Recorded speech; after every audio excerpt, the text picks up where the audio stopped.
G'day guys. So there's been a bit of doom and gloom lately with the whole COVID lockdown thing and the complete and utter annihilation of the local economy. But with that in mind, I thought I'd do a more upbeat video and talk about one of my side hustles, Jitsy Club.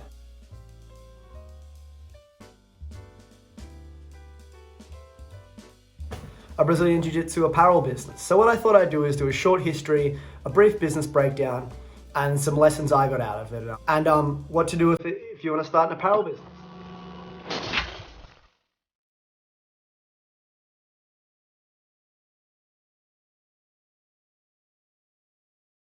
Firstly, I'll say that I had the immense pleasure of going through our archive of marketing materials since we started and looking at some of the early stuff we did. And that,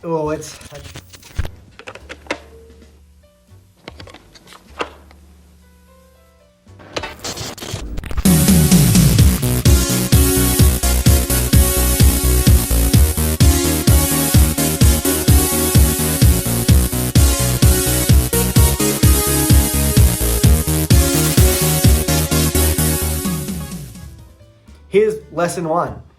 For you to start something, you have to just be bad at it initially in order to get good at it. So when I look at our early stuff, I'm just like, oh my God, what were we thinking? But we had to do that to get to where the brand is now. So on that note, if you like hearing about videos like new brands, side hustles, finance, make sure to give us a follow and a subscribe, and comment below if there's any micro brands you like or any ideas you have to kick off a business.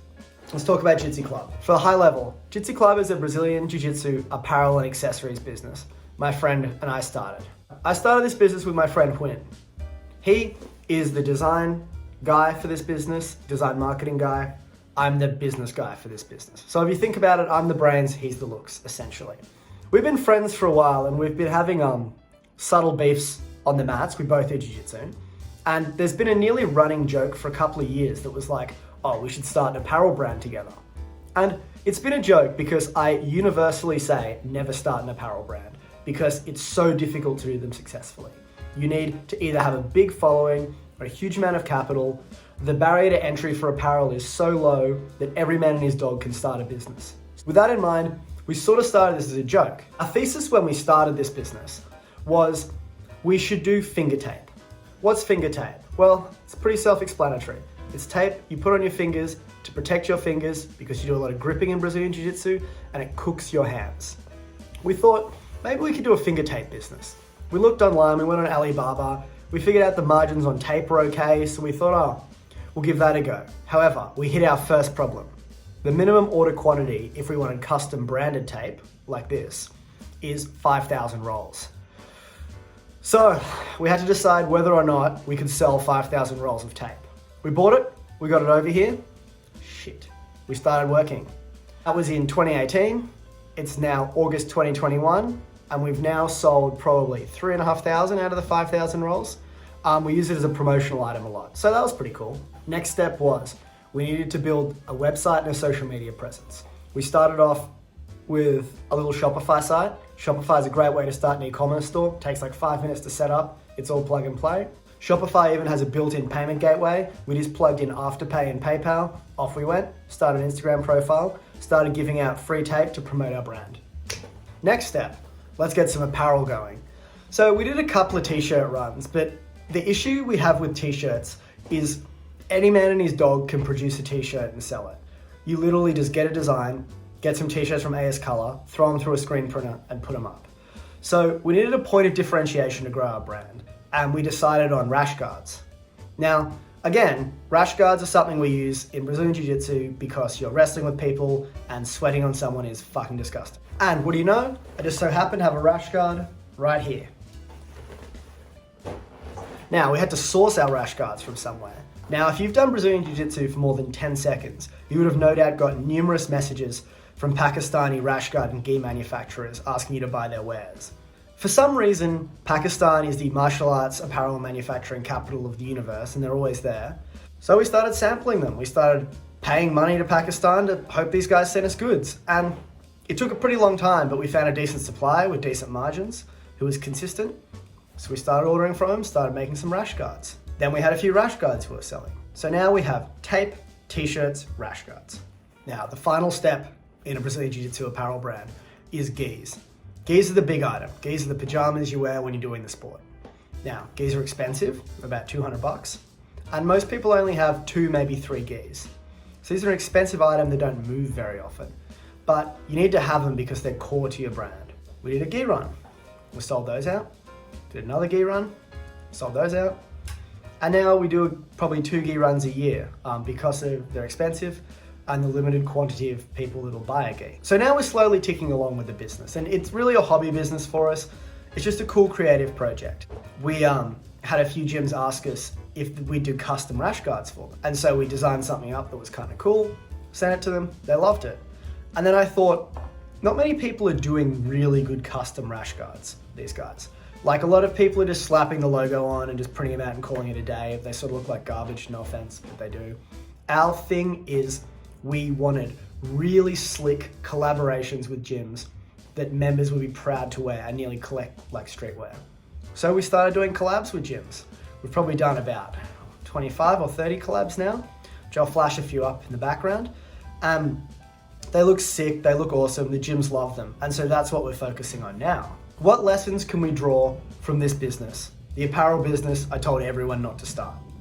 Well, the first thing is partnership.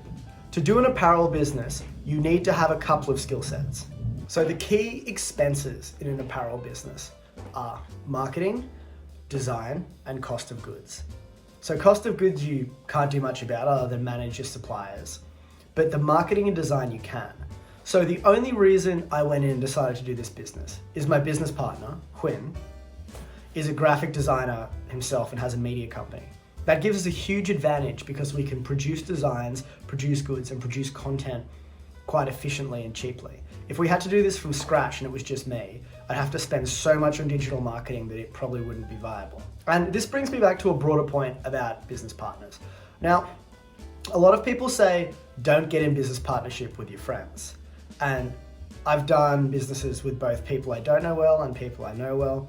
And I would be inclined to think that it's actually better, at least I find, to get into business with people you know well and you've known for a long time because you understand how they operate. I'd rather like a known risk than an unknown risk, so to speak. So what I like to say about Huynh and I is that we have very different skill sets, but very similar values. So what we essentially do is I have half of the business I run, he has half of the business he runs. We'll tell each other what's going on, but they're sort of our domains of control because our value systems are similar, so we don't have major clashes, we find. Now, of course, there's always debate. We constantly debate product launches, marketing strategies, putting systems in place, and that's healthy. If it's just a dictatorship without discussion, you'll end up falling for your own bullshit and making some terrible mistake. The second thing is, at the moment, I don't pay myself out of Jitsy, and neither does Huynh. We do this as a hobby business, and any profits we make, we put back into the business to grow. Because one of the things with apparel or a product business is you have to hold stock, and stock chews up your working capital. So if you're thinking about having 10 grand's worth of stock floating around, that's essentially 10 grand you have to float until it sells. It's just sitting there not doing anything. The third thing I'd say about building and starting an apparel business is it's all about building a community or a tribe. Now, this sounds like some absolute influencer bullshit, and I hate saying it, but that's what the business is. If you think about apparel at a core level, apparel is extremely similar. We live in the year 2021. T-shirts are really, really similar. Rash guards are really, really similar. There's some differentiation, but at its core, it doesn't matter if you're wearing a black rash guard or a white rash guard or a blue rash guard aside from rank. Why are people buying your brand? Why do people buy Nike sneakers versus Converse? Why do people buy Louis Vuitton stuff when you can get a t-shirt? Because it's all about tribe and community. What we've decided and what we've realized as we've grown this business is that Jitsy is the everyman's jiu-jitsu brand. Jitsy is the brand for guys who do it for the culture, guys who aren't going to be world champion athletes, guys that don't want to be world champion athletes, guys that just love the sport and love the people.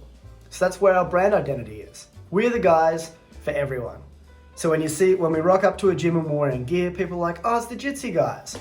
We're about having fun and getting the community together, and that's what our core success is.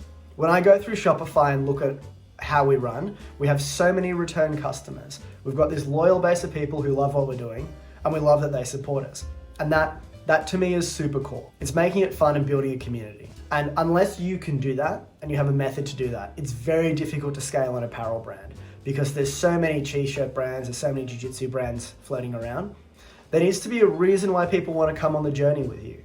Like, why would I buy a Jitsy tee versus any other brand? Because I like what they stand for, and what they stand for represents what I like as well. So to sum this video up, I'd say Jitsy's been the most fun business I've ever done.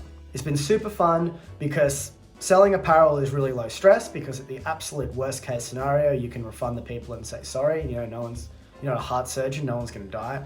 It's fun doing a business like this with your friend, especially a creative outlet. I love seeing the gear that comes out. My motto for our wholesale order is we don't miss, because our designs never miss. They're always bangers, and that's what it comes down to for us. We have a really cool product I'm confident with. We've got good suppliers now that are organized and consistent. Our customer base is awesome. We love dealing with them, and it's a heap of fun. Once COVID blows over, we'll either all be dead or we can start touring around gyms, rolling with people, giving out gear, and I'm just absolutely pumped for it. So I think the next 2 years to 3 years are gonna be really exciting for Jitsy. I really like what we're doing here. And if you have any questions about starting an apparel brand, my number one thing is build an identity and build a tribe that people will follow. If you're trying to do this solo, unless you're some sort of like freakish artist yourself, it's going to be very, very difficult. Find your voice and keep with your voice. If you have any questions about apparel brands or starting a side hustle, always DM me on Instagram at MoneyCatLovesYou. I love hearing from you guys and answering your questions.